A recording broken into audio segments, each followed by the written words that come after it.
안녕하세요. 법률 리포트입니다. 오늘의 생활법률은 한부모 가족 육아휴직 확대입니다.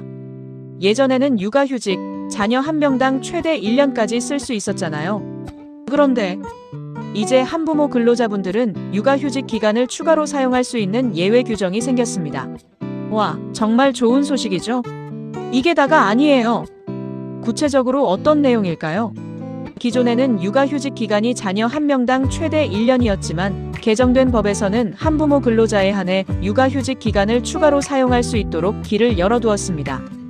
한부모 가족, 특히 혼자 아이를 키우는 분들의 어려움을 덜어주기 위한 배려라고 할 수 있겠죠. 게다가 혜택은 여기서 끝이 아닙니다. 혼자서 아이를 키우는 게 얼마나 힘들겠어요. 그래서 정부에서 육아휴직 급여 지원 금액도 일반 근로자보다 더 많이 챙겨준다고 합니다. 든든하네요.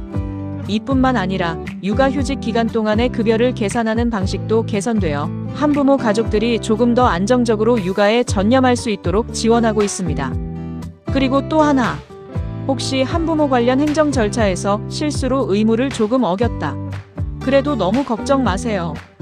예전에는 형벌을 받을 수도 있었지만 이제는 과태료로 처벌 수위가 낮아졌거든요. 100만 원 이하의 과태료니까 너무 걱정하지 않으셔도 됩니다. 국민들의 부담을 덜어주려는 정부의 노력이 엿보이죠? 이처럼 긍정적인 변화들이 한부모 가족의 삶에 실질적인 도움을 줄 수 있기를 기대해 봅니다. 자, 그럼 다음 코너로 넘어가 볼까요? 오늘의 경제 용어는 K자형 경제. 2026년 초반 경제 지표에서 가장 뚜렷하게 나타나는 현상이라고 하니 우리 모두 귀 쫑긋 세우고 들어봅시다. K자형 경제란 경제 회복기나 침체기에 사회 계층이나 산업별로 회복 속도가 다르게 나타나는 현상을 K자 모양에 비유한 거예요.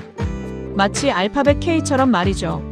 그러니까 경제 상황이 좋아지거나 나빠질 때 모든 사람, 모든 산업이 똑같이 영향을 받는 게 아니라 어떤 집단은 빠르게 좋아지고 어떤 집단은 계속 안 좋아지는 현상을 말하는 거죠.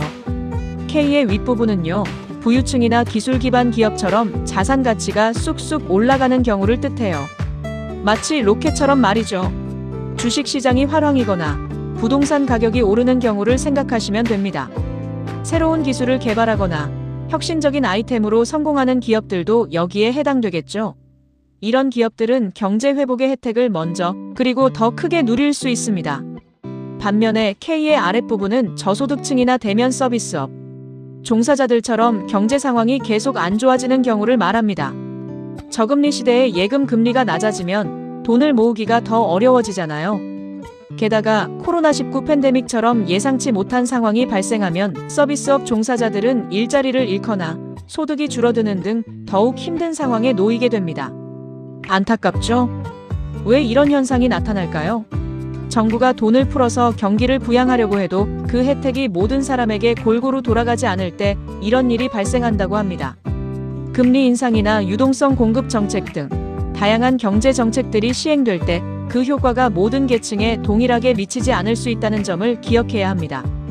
따라서 우리는 경제 뉴스를 볼 때 단순히 전체적인 지표뿐만 아니라 각 계층별, 산업별로 어떤 영향을 받는지 꼼꼼하게 따져볼 필요가 있습니다.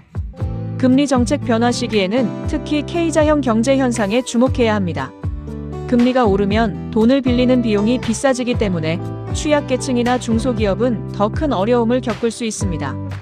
반대로 금리가 낮아지면 자산 가격이 상승하면서 자산이 많은 사람들은 더 많은 이익을 얻을 수 있습니다. 이런 점들을 고려해서 여러분의 투자 계획을 세우는 것이 중요하겠죠. 자, 다음은 헷갈리는 법률 용어로 과태료와 범칙금, 벌금을 알아봐요. 모두 다 나라에 돈을 내는 것인데 뭐가 다른 건지 헷갈리시죠? 네, 맞아요. 셋 다 돈을 내는 거지만 빨간 줄전과이 생기냐 안 생기냐에 따라서 하늘과 땅 차이랍니다. 과태료는 행정 질서를 어긴 것에 대한 벌금형이 아닌 행정벌로 전과와는 관계없는 벌입니다. 예로 주차 위반, 쓰레기 무단 투기를 볼 수 있습니다. 범칙금은 일상적인 경미한 범죄, 경범죄에 부과하는 것, 전과와 관계없고 예로 신호 위반, 무단 횡단 등을 볼 수 있습니다.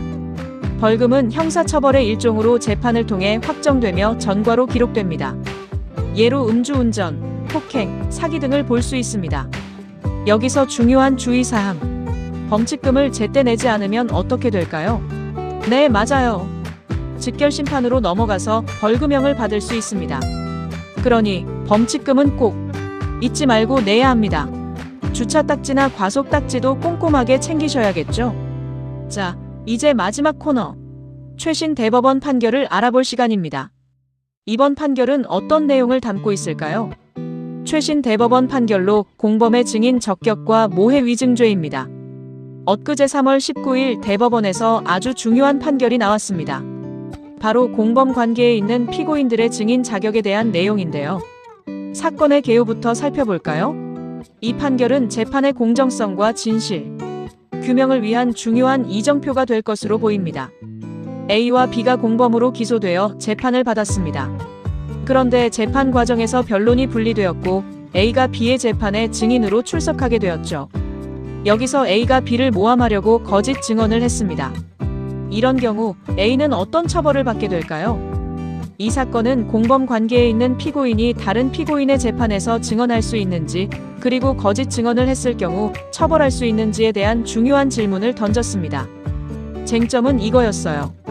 원래 공범은 증인이 될 수 없다는 원칙이 있는데 변론이 분리되었다면 증인으로 처벌할 수 있는가? 였습니다. 공범은 서로의 범죄 사실을 알고 있기 때문에 증언의 신뢰성을 확보하기 어렵다는 이유로 증인 자격을 제한하는 경우가 많습니다. 대법원은 뭐라고 판결했을까요? 대법원은 변론이 분리되어 피고인 지위에서 벗어났다면 공범이라도 증인이 될 수 있다고 판결했습니다. 즉, 변론이 분리되어 A가 더 이상 피고인의 신분이 아니게 된 경우 A는 B의 재판에서 증인으로 출석할 수 있다는 것입니다. 또한 A가 B를 모함하기 위해 거짓 증언을 했다면 모해 위증죄로 처벌할 수 있다고 판결했습니다. 이 판결은 공범 간의 입맞추기나 거짓 폭로를 막고 재판의 진실성을 높이는 데 기여할 것으로 보입니다. 특히 변론 분리 후 증인으로 출석한 공범이 거짓 증언을 하는 경우 엄격하게 책임을 묻겠다는 대법원의 의지를 보여주는 판결이라고 할 수 있습니다. 앞으로 이 판결을 통해 재판 과정에서 더욱 정확하고 객관적인 증언이 이루어질 수 있기를 기대해 봅니다. 오늘 준비한 소식은 여기까지입니다. 유익하셨나요? 다음에도 더욱 알찬 정보로 여러분을 찾아뵙겠습니다. 감사합니다.